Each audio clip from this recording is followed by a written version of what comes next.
There is a paradox in modern romance that confuses countless men.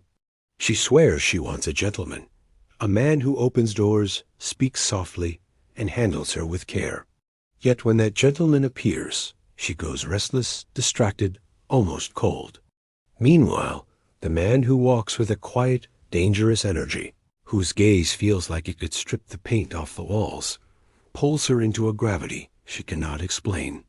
Jung would tell you this paradox is not hypocrisy, but the tension of the anima and animus, the two halves of her unconscious self locked in eternal dance. She consciously desires the gentleman because it fits her social mask, her persona, the part of her that must remain palatable to the world. But deep inside, in the shadow she hides even from herself, lives the yearning for the beast, the raw, primal, untamed force that can penetrate not just her body, but her psyche. And here is the truth she will never confess outright. She does not truly want the beast because he is cruel or reckless, but because he awakens parts of herself she has been taught to suppress. The beast is not simply a man. He is a mirror for the primal life force she has buried beneath politeness and routine. The promise for you is this: if you can hold both energies, the controlled grace of the gentleman and the unyielding force of the beast, you will become the rarest of archetypes in her world. She will not only desire you, but orbit you, unable to decide whether she wants to be possessed by you or become you. The first scenario unfolds in a dimly lit bar, where she sits across from you on a small leather booth, her hands wrapped around a glass of wine. The conversation is light at first, harmless banter, but then she asks a seemingly innocent question. So, what are you looking for? The hidden test is layered. On the surface, she's making conversation, but in her deeper psychology, she is probing for your frame. Will you place your desire beneath hers? Will you signal you're waiting for her permission to want what you want? From an evolutionary perspective, this is not idle curiosity. It is a security scan. A man who needs her to define the terms of connection is a man who cannot hold the line when life tests him. The fear driving this test is ancient, that the man across from her will be easily domesticated, his fire snuffed out before it ever burns hot enough to truly claim her. Her desire, though buried beneath social rituals, is to feel the presence of a man whose wants are not contingent on her approval. The question is bait, designed to see if you are prey. The weak response is the one most men give without thinking. They lean in, soften their tone, and say something like, "Well, I'm just looking for something serious with the right person. Someone like you." On paper, it sounds romantic. In her body, it feels flat, predictable, and safe in the worst way. This answer signals you are already seeking her validation, that your frame bends toward her rather than standing on its own axis. It reveals that your erection in life is waiting for her to draw the map, and this, to her primal self, reads as low status. Attraction is not born from a man who offers himself like a gift basket, already packaged and ready for consumption. It is born from the tension of pursuit, the sense that she has to earn her place in your world. By collapsing into this need to reassure and be chosen, you shatter the mystery, strip yourself of challenge, and reduce yourself to a prize that is already on her shelf before she's even decided she wants it. The power response begins with stillness. You hold her gaze without leaning in, a faint smirk playing at the edge of your mouth. And you answer with something like, "I already know what I want. I'm seeing if you can keep up." This is not bravado for its own sake. It is the embodiment of Jung's shadow integration, the part of you that refuses to hide the animal energy beneath polite performance. In this moment, you are not seeking her permission. You are evaluating her fit for your life. The subcommunication here is monumental. You are a man in motion, with or without her, and your attraction does not override your sovereignty. In her subconscious, this signals pre-selection, that other women have desired you, and that you will not crumble under her emotional weather. This is frame control at its purest, where your internal state dictates the rhythm of the interaction, not hers. Her perception shifts immediately. There is a flicker in her eyes, part irritation, part intrigue, because you have refused to collapse into the gentleman's comfort trap. You have reminded her of the beast, the archetype that operates outside the polite structures of her persona. In the short term, she may tease you, challenge you further, or pretend to dismiss your comment, but underneath she is recalibrating her sense of who you are.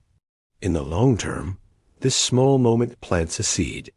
She will remember the man who did not soften himself to fit her expectations, who made her feel the tension between safety and danger. And that seed will grow into a curiosity that lingers long after the wine is gone. The second scenario takes place not in a bar, but in the quiet intimacy of her apartment after a third date. The air is heavy with unspoken tension, the kind that makes every brush of skin feel electric. You are sitting on her couch, and she rises to put on some music. Without warning, she pauses, turns, and says, "You're not like other guys I've dated. You're so nice." The compliment is the visible layer, but the hidden test beneath it is razor sharp. In Jungian terms, she is brushing the surface of her anima projection, the part of her that wants to believe in the noble, safe gentleman, while subconsciously pulling at the shadow to see if it is truly absent. Nice is not just a descriptor here. It is a probe to discover if you have teeth or if you are all velvet. This question activates an ancient part of her psychology, the need to know whether you are capable of both protection and danger. The evolutionary purpose is straightforward.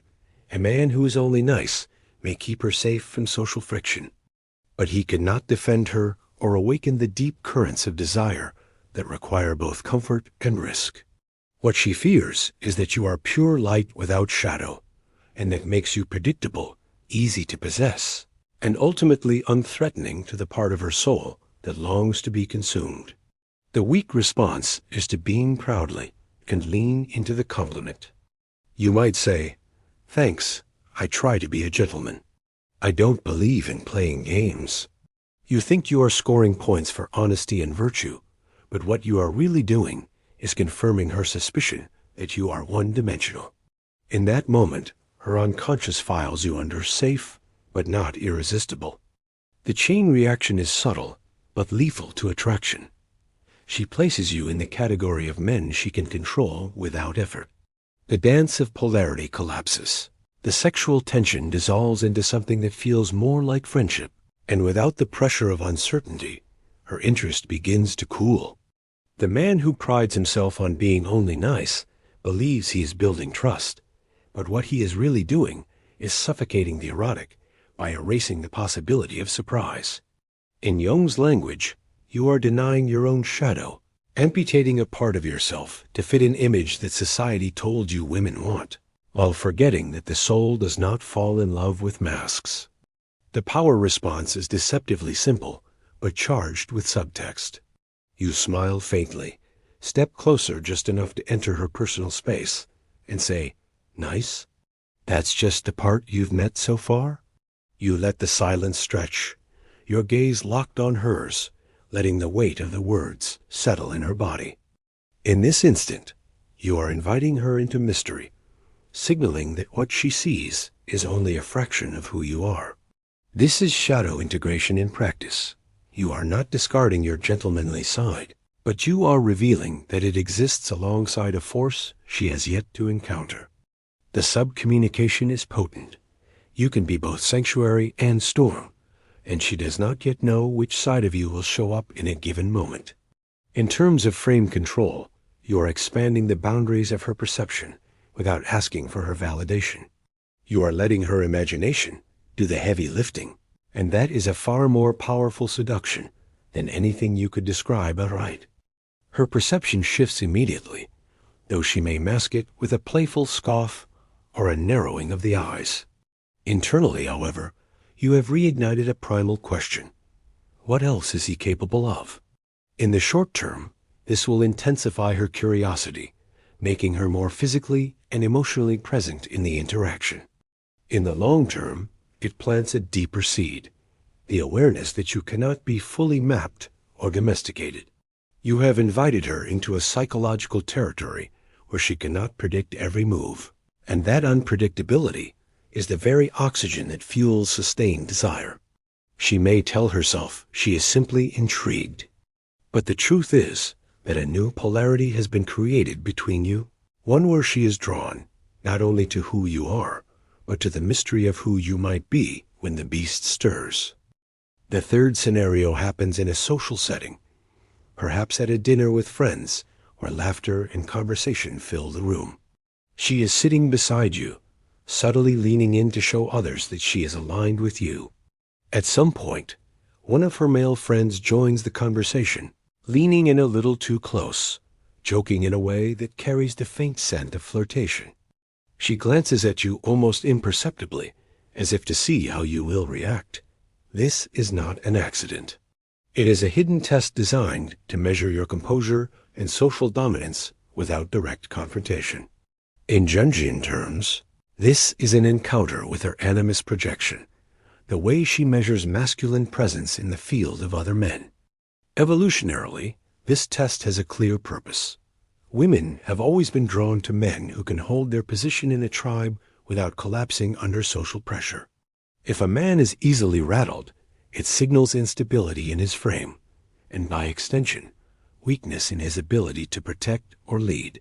Her fear here is that your calm confidence is only intact in isolation, and that in the presence of competition, it will fracture. The weak response is the one rooted in insecurity.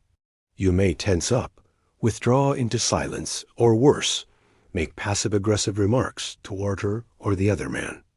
This communicates to her and everyone else that your value is fragile, that you feel threatened by even mild social friction. A psychological collapse begins the moment you show visible signs of being unsettled.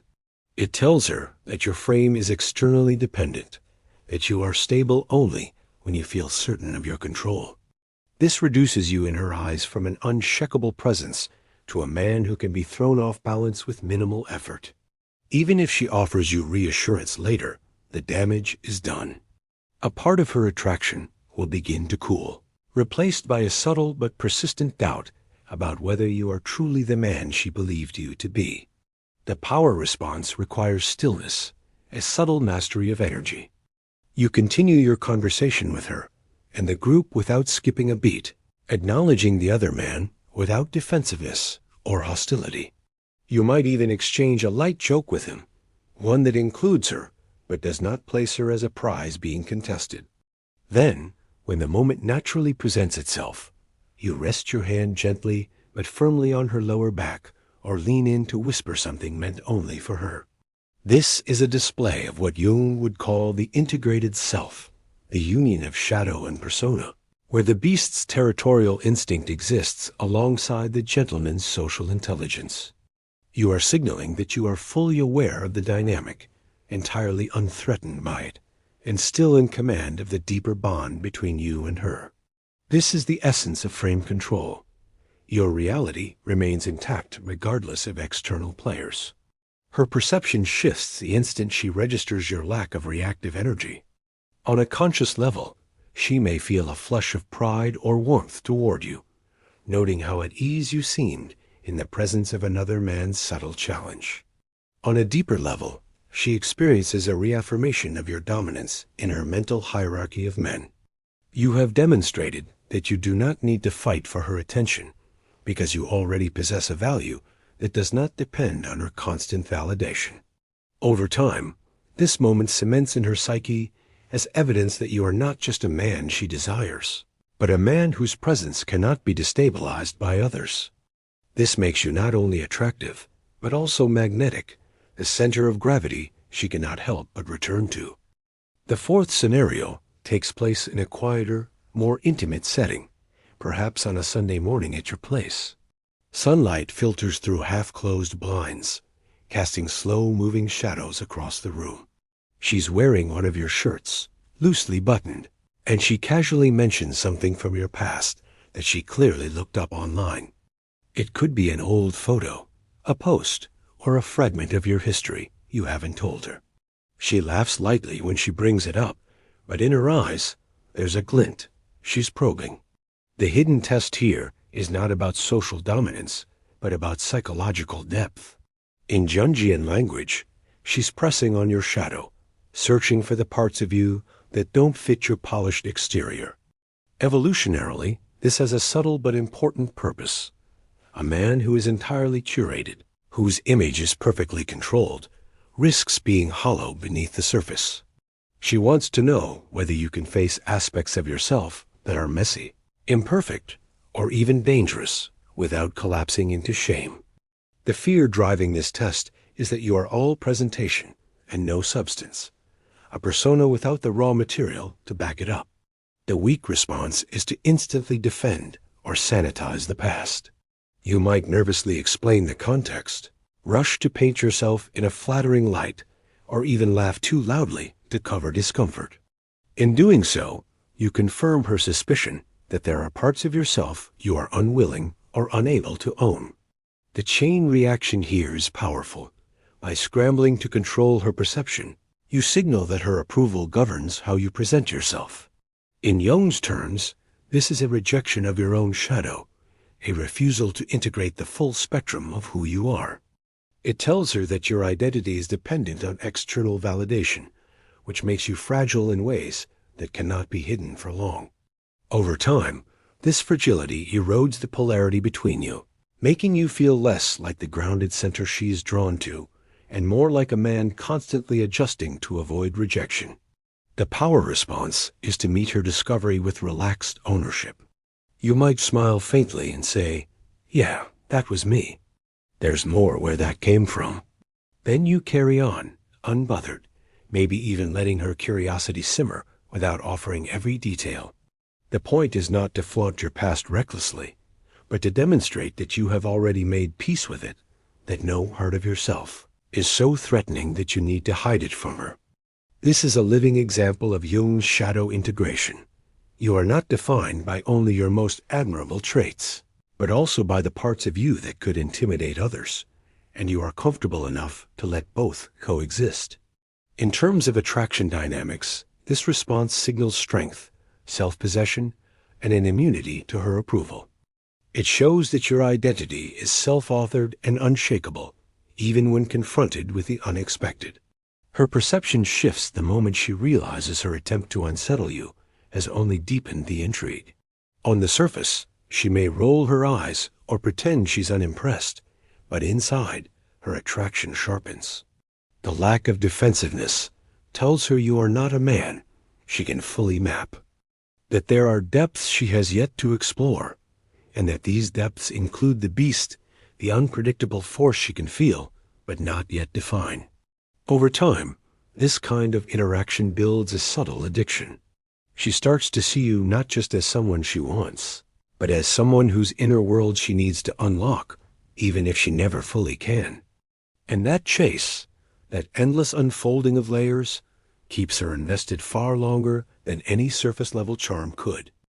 The fifth scenario unfolds during a moment of subtle emotional tension, perhaps after you've disagreed on something. Where to spend the weekend, how to handle a social plan, or a difference in opinion on a topic that matters to her. Her tone shifts slightly, a faint edge entering her voice as she challenges your stance. This is not a fight, not yet, but it is a deliberate push. The hidden test here is primal. She wants to see if your conviction holds when confronted directly. In Jungian terms, she is forcing the beast to the surface, to see if it exists in harmony with the gentleman, or if it vanishes under the heat of her disapproval. Evolutionarily, this is one of the oldest filters, a way to separate men whose leadership and self-possession are intrinsic from those who abandon their principles at the first sign of resistance. What she fears most is a man who can talk about boundaries but cannot hold them when challenged by someone he desires. The weak response is to instantly retreat, smoothing things over just to keep the peace. You soften your voice, change your position, or offer concessions you don't truly believe in. On the surface, this seems like the mature thing to do, but in her deeper psychology, it registers as instability. She learns that your convictions are flexible under pressure, that your leadership is conditional on her agreement, and that you fear losing her more than you value standing in your own truth. The chain reaction is lethal to attraction. By showing you will bend simply to avoid tension, you remove the polarity between you. You become the nice man who cannot be the beast, the man who will be endlessly accommodating but will never awaken the deep respect that comes from a partner who knows you cannot be moved without reason. The power response is to remain calm yet unyielding. You meet her gaze, your voice steady, and you say, "I hear you, but this is where I stand." You do not raise your voice. You do not try to force her into agreement, and you do not retreat from your position simply because she does not like it. This is not stubbornness for its own sake. It is the embodiment of frame control at its highest level. You are signaling that while you value her perspective, you are not negotiating with your own integrity. This is the union of Jung's integrated self, the gentleman as composure and the beast as unshakable force in a single posture. In this moment, you are ungovernable, not because you reject her influence, but because you cannot be swayed by anything less than truth as you see it. Her perception shifts in an instant, even if her conscious mind resists it. She may roll her eyes, argue further, or withdraw momentarily, but beneath the surface, something ancient is triggered. Respect. She may not like that you held your ground, but she cannot help but feel the magnetic pull of a man who refuses to trade his essence for approval. Over time, this becomes one of the foundational pillars of her attraction, the knowledge that you are a fixed point in a chaotic world, that your leadership is not dependent on her moods, and that the beast is always there, not as a threat, but as the bedrock beneath the gentleman's grace. It is this balance, more than any single gesture or word, that keeps her both safe in your presence and thrilled by the edge you carry. When you look back at these 5 scenarios, the pattern is clear. Each one is a stage in the dance between her conscious longing for the gentleman and her unconscious hunger for the beast. The bar conversation where she tested whether you'd seek her permission to desire what you desire. The intimate apartment moment where she called you nice to see if you had depth beyond politeness. The social dinner where she introduced subtle competition to measure your composure. The quiet Sunday morning where she unearthed a piece of your past to see if you would own it or hide. And the disagreement where she pushed against your stance to see if you would hold it. In each case, the weak response was to collapse into the gentleman's mask, to offer safety without danger, predictability without edge, comfort without tension. This path always leads to the slow erosion of desire, because it amputates the part of you that speaks directly to her shadow, the part she craves but will rarely name aloud. The power responses, by contrast, were acts of integration. You did not discard the gentleman. You kept his refinement, his composure, his capacity to create trust. But you refused to hide the beast. You allowed glimpses of the man who can lead without asking permission, who is unshaken in the presence of other men, who owns his history without apology, and who stands by his convictions without bending at the first sign of disapproval. These responses did not just pass her tests. They rewrote the terms of the dynamic. They told her, in ways more primal than language, that you are both sanctuary and storm, that she is safe in your presence, yet never fully in control, that you are a man whose value is intrinsic, who carries within him the raw, unyielding force that her shadow recognizes as both thrilling and rare. Jung understood that every person carries both light and shadow, and that attraction is often the meeting of 2 unconscious selves as much as it is the union of conscious desires.